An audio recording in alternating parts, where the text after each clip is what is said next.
nggak sih kamu mikir minyak goreng yang kita pakai tiap hari itu datangnya dari mana? Yang jelas bukan dari toko, tapi dari buah kecil berwarna merah yang tumbuh di pohon tinggi. Yap, kelapa sawit. Indonesia tuh juara satu loh dalam urusan sawit, dari Sumatera sampai Kalimantan. Kebunnya luas banget, termasuk di Kalimantan Selatan. Di video ini, kita bakal melihat gimana cara buah sawit diproses menjadi minyak, sampai akhirnya bisa kita pakai buat masak gorengan favorit kita. Namun, sebelum itu kita kenalan dulu ya sama anggota dari kelompok 7 yang beranggotakan Eva, Lara Santi, Selina, Della, Putri Nabila, dan Zewinda. Nah, tanpa berlama-lama lagi, yuk kita simak bersama. Sobat, tahu nggak? Kelapa sawit atau yang dikenal dengan nama ilmiah Elais guinesis merupakan komoditas perkebunan strategis di Indonesia yang memberikan kontribusi besar terhadap perekonomian nasional. Indonesia merupakan produsen minyak sawit terbesar di dunia. Menurut Badan Pusat Statistik tahun 2023, luas lahan Indonesia diperkirakan mencapai 17,23 juta hektar. Dan di tahun yang sama, proses produksi CPO mencapai lebih dari 47 juta ton. Perluasan lahan sawit terjadi secara masif sejak tahun 2000, dan hingga pada saat ini diperkirakan sekitar 2,27 hektar hutan telah dikonversi menjadi kebun sawit. Hal ini dicatat dalam Global Forest Watch tahun 2023. Di wilayah Kalimantan sendiri, kelapa sawit juga menjadi salah satu komoditas andalan yang banyak dikembangkan baik oleh perusahaan besar maupun petani rakyat. Meskipun data spesifik Kalimantan Selatan tidak selalu tersedia secara rinci, provinsi ini merupakan bagian penting dari ekspansi kelapa sawit di Kalimantan, berdampingan dengan Kalimantan Tengah dan Timur yang juga memiliki area luas perkebunan. Produksi minyak sawit dilakukan di pabrik pengolahan kelapa sawit atau yang dikenal dengan PKS, yang tersebar di berbagai wilayah penghasil sawit. Di pabrik ini, buah kelapa sawit segar diolah menjadi CPO atau crude palm oil atau yang dikenal juga dengan sebutan minyak sawit mentah melalui serangkaian proses seperti sterilisasi, perontokan buah dari tandanya, penghancuran buah, pemerasan, pemurnian, hingga penyimpanan. Pada skala sederhana, ekstraksi minyak sawit dilakukan dengan menggunakan teknik seperti pemerasan mekanik atau sentrifugasi. Proses ini diawali dengan sterilisasi buah menggunakan uap panas. Dilanjutkan dengan pemisahan buah dari tandan, penghancuran buah atau digestion, dan pemerasan untuk mengeluarkan minyak dari daging buah. Setelah itu dilakukan filtrasi untuk memisahkan minyak dari kotoran dan air. Minyak sawit sendiri merupakan minyak nabati yang diperoleh dari berbagai daging buah kelapa sawit. Minyak ini banyak digunakan dalam berbagai industri, mulai dari makanan, sebagai minyak goreng atau margarin, kosmetik, hingga bahan bakar atau biodiesel.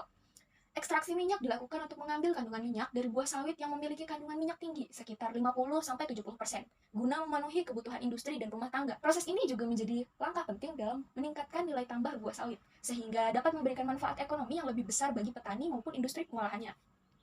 Meskipun memberikan manfaat ekonomi yang besar, perkembangan industri sawit juga menimbulkan tantangan, terutama terkait dengan deforestasi, keberlanjutan lingkungan, dan kebutuhan permajaan kebun. Pemerintah telah melakukan berbagai upaya seperti moratorium izin pembukaan lahan baru, program permajaan kebun rakyat, dan mendorong sertifikasi keberlanjutan agar industri sawit tetap dapat berkembang secara bertanggung jawab dan diterima di pasar global. Nah, sekarang kita mau masuk ke bagian yang paling seru, yaitu proses pembuatan minyak sawit. Tenang aja, kita bahas step per stepnya kok. Mulai dari buah mentah sampai jadi minyak siap pakai. Yuk kita lihat bareng-bareng. Yang pertama kali dilakukan yaitu memisahkan buah dari tandan. Pisahkan buah dari tandan dengan tangan atau alat bantu setelah tandan masak. Buah yang bagus berwarna merah atau oranye cerah dan mudah lepas. Rebus buah sawit dalam dandang kurang lebih 1-2 jam. Tujuannya untuk melunakkan daging buah dan menghentikan aktivitas enzim lipase. Setelah direbus, angkat dan tiriskan, lalu tumbuk atau tekan buah sawit yang sudah lunak untuk memisahkan minyak dari serat dan bijinya. Bisa juga menggunakan alat pemeras sederhana, misalnya pres manual dengan menggunakan tangan. Hasilnya yaitu campuran minyak, air, dan ampas. Lalu dilakukan dengan pemanasan atau pemurnian awal. Dipanaskan hasil perasan dengan api sedang untuk memisahkan minyak dari air dan kotoran. Minyak akan mengapung di atas, sedangkan air dan ampas berada di bawah. Dilanjutkan dengan penyaringan. Ambil bagian minyak yang mengapung, saring dengan kain halus atau saringan untuk memisahkan kotoran halus. Dilakukan deguming. CPO dicampur dengan asam sitrat dalam mixer tang pada suhu 90 sampai dengan 110 derajat Celcius selama 15-30 menit. Ditambahkan bleaching earth untuk menyerap pigmen warna, logam berat, oksidan, dan sisa gum. Waktu bleaching biasanya 15-30 menit. Setelah itu, deodorisasi tahap 1.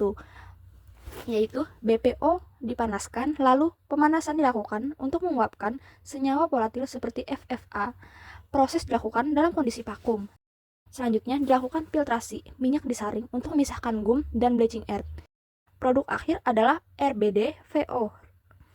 Minyak sawit mentah merupakan hasil ekstraksi dari buah kelapa sawit yang kaya akan trigliserida, terutama asam palmitat dan oleat, serta mengandung vitamin E dan karotenoid. Namun, selain senyawa bermanfaat tersebut, CPO juga mengandung berbagai pengotor seperti fosfatida, asam lemak bebas, pigmen warna, logam berat, air, serta senyawa volatil yang menyebabkan bau tidak sedap. Pengotor-pengotor ini dapat menurunkan mutu stabilitas dan keamanan minyak untuk konsumsi.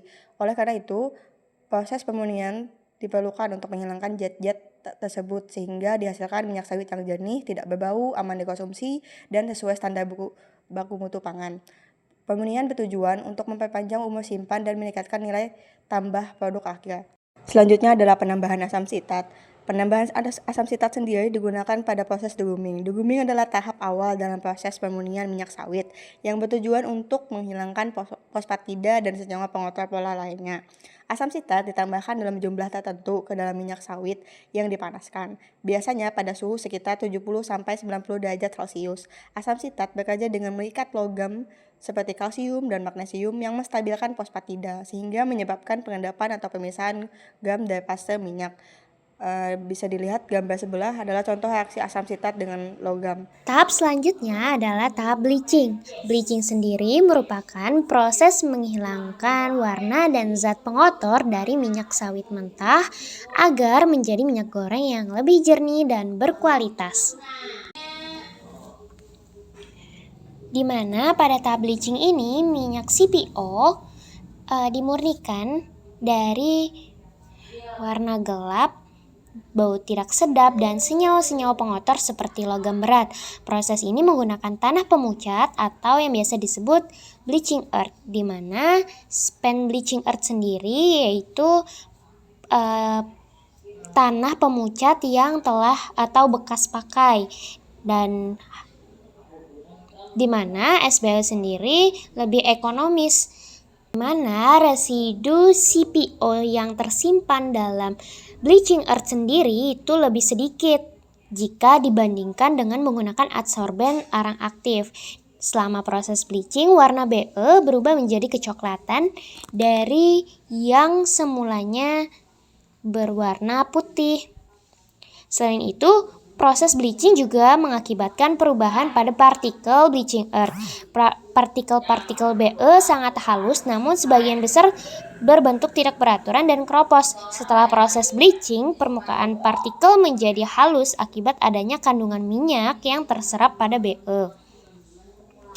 Dapat dilihat peran utamanya sendiri, yaitu menghilangkan warna, khususnya pigmen seperti karotenoid, yaitu pada beta-karoten, dan klorofil yang menyebabkan warna oranye atau kehijauan pada CPO, dan juga menyerap zat-zat pengotor seperti logam berat Fe dan Cu, senyawa oksidatif, sabun, dan sisa fosfatida seperti gummy substance. Nah, selain itu juga mengurangi produk degradasi minyak seperti peroksida dan aldehida ringan. Menggunakan proses utamanya yaitu adsorpsi, molekul warna dan logam menempel pada permukaan pori-pori tanah pemucat. Tidak terjadi reaksi kimia yang besar, tetapi biasanya melibatkan interaksi polar dan non-polar. Contohnya tuh seperti beta-karoten tadi yang tertarik oleh struktur silikat dari non-polar, karena beta-karotin itu sifatnya juga non-polar. Selanjutnya adalah proses deodorisasi. Proses deodorisasi sendiri adalah proses untuk memisahkan komponen yang menyebabkan bau dan rasa dari si minyak itu, di mana tahap ini menghilangkan senyawa-senyawa volatil yang menyebabkan bau tak sedap pada minyak. Nah, minyak pada proses ini dipanaskan pada suhu yang cukup tinggi, biasanya antara 180 hingga 270 derajat Celcius. Nah, tujuannya agar senyawa penyebab bau seperti asam lemak bebas, aldehid, dan keton yang bisa menguap Peran utamanya sendiri dapat dilihat yaitu menghilangkan senyawa volatil seperti free fatty acid dan hasil oksidasi minyak seperti aldehid keton, pestisida, bau tengik, dan sisa pelarut jika ada, di mana proses ini menstabilkan minyak dengan mengurangi prooksidan seperti peroksida. Proses ini sangat penting untuk menghasilkan minyak yang netral, tidak berbau, dan lebih stabil secara oksidatif. Namun jika tidak dikontrol dengan baik, suhu tinggi bisa menyebabkan degradasi minyak, seperti terbentuknya senyawa yang tidak diinginkan. Melalui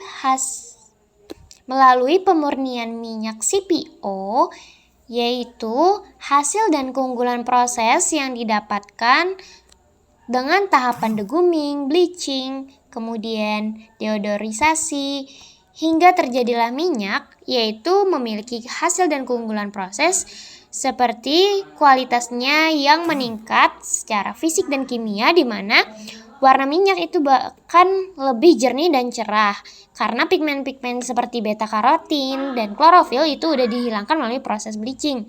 Kemudian bau tak sedap juga dilakukan oleh kami melalui proses deodorisasi yang efektif untuk menguapkan senyawa volatil seperti asam lemak bebas, aldehid, dan keton. Nah, gak cuma itu, di mana kandungan pengotor seperti gam, logam berat, dan fosfatida itu menurun drastis, menghasilkan minyak yang lebih murni dan stabil. Minyak yang dihasilkan itu juga memiliki angka peroksida dan kadar FFA yang lebih rendah, dan menjadikan lebih tahan terhadap oksidasi dan tengik. Kemudian ada aman dan layak untuk konsumsi, di mana minyak proses ini memenuhi standar mutu pangan baik dari segi keamanan, logam berat dan FFA, maupun sensorik dari tidak berbau dan tidak berwarna keruh. Nah, proses pemurnian ini mendukung produksi minyak goreng berkualitas tinggi dengan profil asam lemak yang tetap terjaga, misalnya seperti asam oleat dan linoleat, yang penting bagi kesehatan. Hanya saja pada pembuatan kami tidak memakai vakum. Jika menggunakan vakum maka akan lebih bagus lagi. Nah, yang ketiga ada proses yang lebih ekonomis, di mana SBO sendiri memiliki biaya yang lebih kami tekankan lebih murah, sehingga membantu untuk mengurangi limbah industri dan menjadikannya proses yang lebih berkelanjutan. Kemudian juga efisiensi termal dan pengurangan bahan kimia membuat proses ini lebih hemat energi. Kemudian ada potensi yang aplikatif skala industri, di mana proses ini itu fleksibel dan bisa diterapkan dalam industri besar maupun skala UKM maupun UMKM. Nah, terutama jika menggunakan peralatan sederhana namun efisien. Nah, tidak hanya itu, juga memberikan peluang untuk diversifikasi produk turunan CPO seperti minyak goreng, margarin, dan produk kosmetik. Kesimpulan dari percobaan ini, minyak kelapa sawit dihasilkan melalui beberapa tahapan seperti pemisahan buah kelapa sawit dari tandannya, perebusan atau sterilisasi, pemerasan daging buah, pemisahan minyak dari air, pemurnian minyak, penyaringan, deguming, bleaching, filtrasi, dan deodorisasi. Minyak kelapa sawit memiliki manfaat dan potensi yang beragam, mulai dari kebutuhan konsumsi hingga industri. Secara umum, minyak sawit digunakan sebagai minyak goreng, bahan baku industri makanan, kosmetik, farmasi, dan bahkan sebagai bahan bakar alternatif seperti biodiesel. Minyak ini memiliki kelebihan yaitu kaya antioksidan seperti vitamin E yang mendukung sistem kekebalan tubuh, mencegah penyakit jantung, dan mengurangi risiko kanker. Selain itu, harganya yang terjangkau membuat minyak kelapa sawit menjadi pilihan utama masyarakat dalam memenuhi kebutuhan lemak dan minyak untuk memasak maupun industri pangan. Nah, itu dia tadi pemaparan tentang proses pembuatan minyak kelapa sawit dari awal hingga akhir, serta potensi dan kelebihan dari minyak kelapa sawit. Gimana? Tertarik untuk mencobanya? Jangan lupa like, komen, dan subscribe. Terima kasih telah menonton.